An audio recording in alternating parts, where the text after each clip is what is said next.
Oi, lindas! Vamos para o nosso devocional de hoje, no livro de João, no capítulo 5. Vamos orar? Senhor, em nome de Jesus, nesta hora, Espírito Santo, pedimos a Tua presença neste devocional.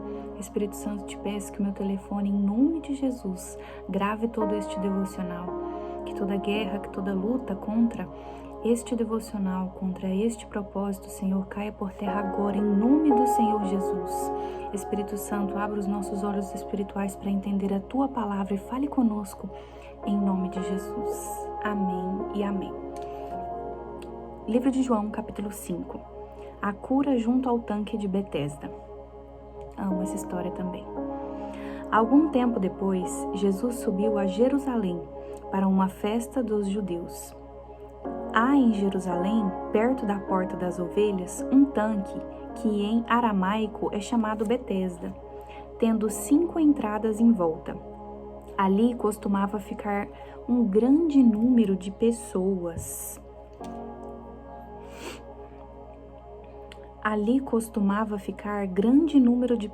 Doentes e inválidas, cegos, mancos e paralíticos. Eles esperavam um movimento nas águas. De vez em quando descia um anjo do Senhor e agitava as águas. O primeiro que entrasse no tanque depois de agitadas as águas era curado de qualquer doença que tivesse. Olha só, antes da vinda de Jesus, o que as pessoas precisavam fazer para ser curadas? Quando veio Jesus, levou consigo todas as nossas enfermidades. Jesus veio e nos transformou em filhas. Nós somos filhas de Deus por herança e por direito. Portanto, nós temos a saúde de Cristo e temos autoridade sobre todo e qualquer tipo de enfermidade, porque Ele nos deu essa autoridade. Lucas 10:19 vai dizer assim: Eu vos dei autoridade e potestade para pisar serpentes e escorpiões e toda força maligna, e nada, absolutamente nada, poderá vos causar dano algum.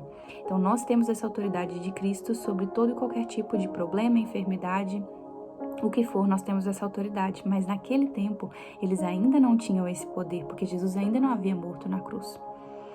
Então, no capítulo 5, no versículo 5, vai continuar dizendo assim: Um dos que estavam ali era paralítico, fazia 38 anos, muito mais tempo do que eu tenho de vida.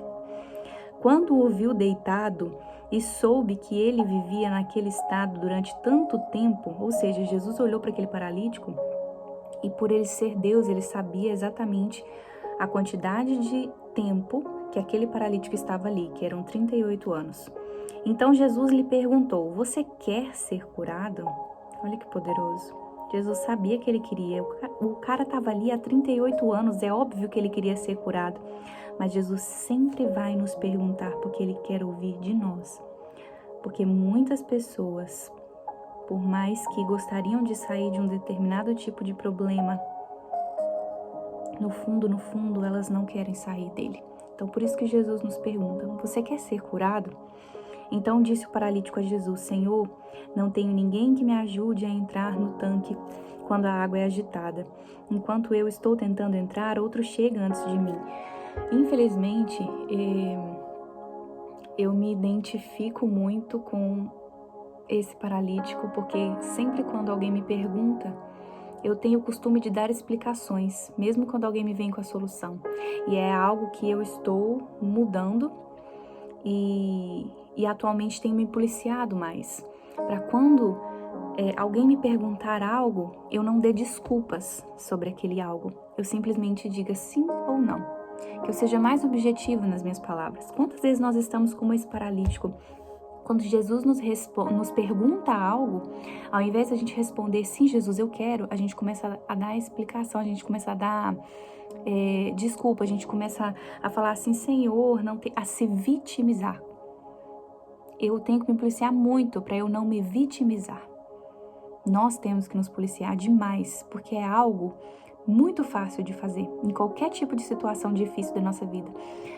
Eu não consegui por causa disso, disso e disso. Minha vida é assim por causa da culpa de fulano que faz isso. Gente, acreditem em mim, eu tenho total autoridade para falar com vocês sobre esse assunto, porque eu fui campeã do vitimismo. sempre colocando a culpa nos demais e não em mim por determinada situação difícil que eu estivesse passando.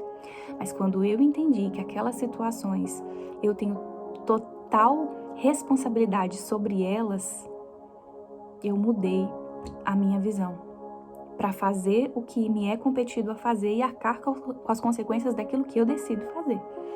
Então, esse paralítico começou a se vitimizar. Senhor, não tem ninguém que me ajude a entrar no tanque. Quando a água é agitada, enquanto eu estou tentando entrar, outro chega antes de mim. Então Jesus lhe disse, levante-se. Aleluia. Levante-se. Jesus nos diz essa tarde, levante-se. Pegue a sua maca e ande. Imediatamente o homem ficou curado. Aleluia. Pegou a maca e começou a andar. Eu declaro e profetizo sobre a sua vida. Se você está passando por um tempo onde você tem se vitimizado, um tempo onde você tem sofrido, um tempo onde as circunstâncias não estão favoráveis, eu declaro sobre a tua vida a palavra de Jesus dizendo, levante-se. Deixe de se vitimizar. Pegue a tua maca e ande. Você é curado em nome de Jesus. Você tem a vitória em nome de Jesus. Amém. Continuando. Isso aconteceu em um sábado, versículo 10. E por essa razão, os judeus disseram ao homem que havia sido curado, hoje é sábado. Ou seja, o cara acabou de ser curado, aquele paralítico. Aí vem os judeus e fala, hoje é sábado. Os judeus estavam mais importando com a lei do que com um milagre. O cara ficou 38 anos paralítico. Mas eles estavam mais preocupados com a lei. Hipocrisia, né? Hoje é sábado, não lhe é permitido carregar a maca. Ainda danaram com ele porque ele estava carregando a maca. É mole. É muito, né? Versículo 11. Mas ele respondeu. O paralítico respondeu aos judeus. O homem que me curou me disse, pegue a sua maca e ande. Ele acabou de dar testemunho do milagre que Jesus havia feito na vida dele sem nem perceber. Então, os judeus lhe perguntaram, quem é esse homem que lhe mandou pegar a maca e andar? Versículo 13, o homem que fora curado não tinha ideia de quem era ele, pois Jesus havia desaparecido no meio da multidão. Mais tarde, Jesus o encontrou no templo e disse, ou seja, Jesus encontrou aquele paralítico novamente mais tarde e disse para ele, olhe, você está curado, não volte a pecar para que algo pior não lhe aconteça. Ou seja, muitas vezes a razão por passarmos por algum tipo de enfermidade são portas e brechas que nós abrimos através do pecado. Jesus lhe disse ao paralítico, olhe, você está curado, não volte a pecar para que algo pior não lhe aconteça. Amém? Continuando no versículo 15, o homem foi contar aos judeus que fora Jesus que o tinha curado, porque agora Jesus já tinha se apresentado àquele homem na segunda vez que ele o viu. Vida por meio do Filho. Então, os judeus passaram a perseguir Jesus. Ou seja, os fariseus já perseguiam. Agora os judeus, seu próprio povo. Porque ele estava fazendo essas coisas no sábado. Então começou a perseguição mesmo contra Jesus, por causa que ele curou aquele paralítico no sábado. Versículo 17. Disse-lhes Jesus, meu Pai continua trabalhando até hoje e eu também estou trabalhando. Aleluia. Por essa razão, os judeus mais ainda queriam matá-lo, pois não somente estava violando o sábado, mas também estava dizendo que Deus era seu próprio Pai, igualando-se a Deus. Como isso é possível? Diziam os judeus. Jesus lhes deu esta resposta. Eu lhes digo, verdadeiramente, que o Filho não pode fazer nada de si mesmo, só pode fazer o que o Pai fazer, porque o que o Pai faz, o Filho também faz.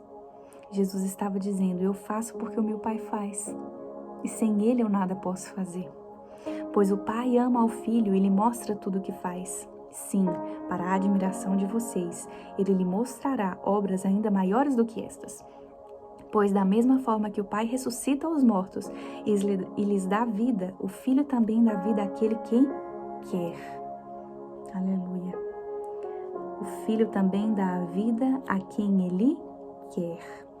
Além disso, o Pai a ninguém julga. Amém. Mas confiou todo o julgamento ao Filho, para que todos honrem o Filho como honra o Pai. Aquele que não honra o Filho, também não honra o Pai que o enviou. Jesus estava dizendo, se vocês não honram a mim e não reconhecem a mim, portanto, também vocês não honram o Pai, porque o Pai me enviou. E Jesus continuou dizendo, eu lhes asseguro, quem ouve a minha palavra e crê naquele que me enviou tem a vida eterna e não será condenado, mas já passou da morte para a vida. Está falando sobre a salvação. Versículo 25, eu lhes afirmo que está chegando a hora, e já chegou, em que os mortos ouvirão a voz do Filho de Deus, e aqueles que a ouvirem viverão. Pois da mesma forma como o Pai tem vida em si mesmo, ele concedeu ao Filho ter vida em si mesmo, e deu-lhe autoridade para julgar, porque é o Filho do homem. Não fiquem admirados com isto, pois está chegando a hora em que todos os que estiverem nos túmulos ouvirão a sua voz, e sairão.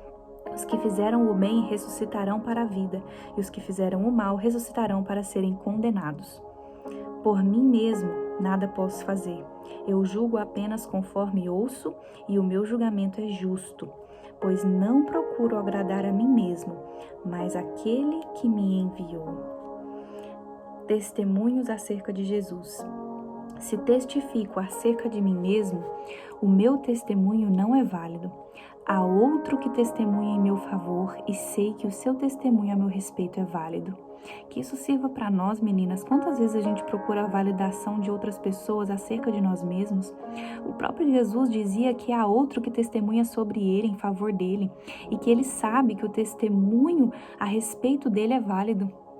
Que baste para nós aquilo que Deus pensa sobre nós. Que seja válido o nosso testemunho perante o Senhor. Que não nos importemos tanto com agradar aos demais ou com a validação do próximo ao nosso respeito. E essa palavra vem muito sobre o meu coração também. Acredite. Vocês enviaram representantes a João, e ele testemunhou da verdade. Não que eu busque testemunho humano. Jesus dizendo, não que eu busque testemunho humano, mas menciono isso para que vocês sejam salvos. João era uma candeia que queimava e irradiava luz, e durante certo tempo vocês quiseram alegrar-se com a luz de João. Eu tenho um testemunho maior que o de João, a própria obra que o Pai me deu para concluir e que estou realizando, testemunha que o Pai me enviou, e o Pai que me enviou, ele mesmo testemunhou a meu respeito. Vocês nunca ouviram a sua voz, nem ouviram a sua forma, nem a sua palavra habita em vocês, pois não creem naquele que ele enviou. Vocês estudam cuidadosamente as Escrituras, porque pensam que nelas vocês têm a vida eterna.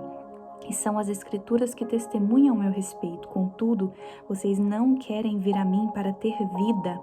Eu não aceito glória dos homens, mas conheço vocês. Sei que vocês não têm o amor de Deus. Eu vim em nome do meu Pai e vocês não me aceitaram. Mas se outro vier em seu próprio nome, vocês o aceitarão. Como vocês podem crer se aceitam glória um dos outros, mas não procuram a glória que vem do Deus único? Uau, que forte isso. Que forte isso.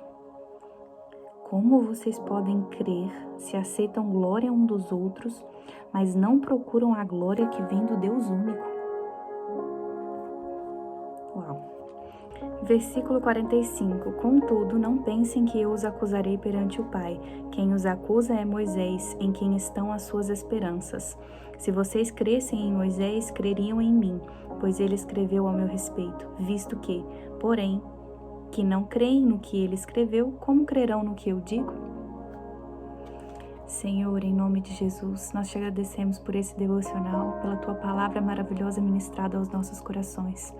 Que essa semente seja plantada no nosso íntimo, gere seus frutos e que esses frutos possam alimentar a outras pessoas.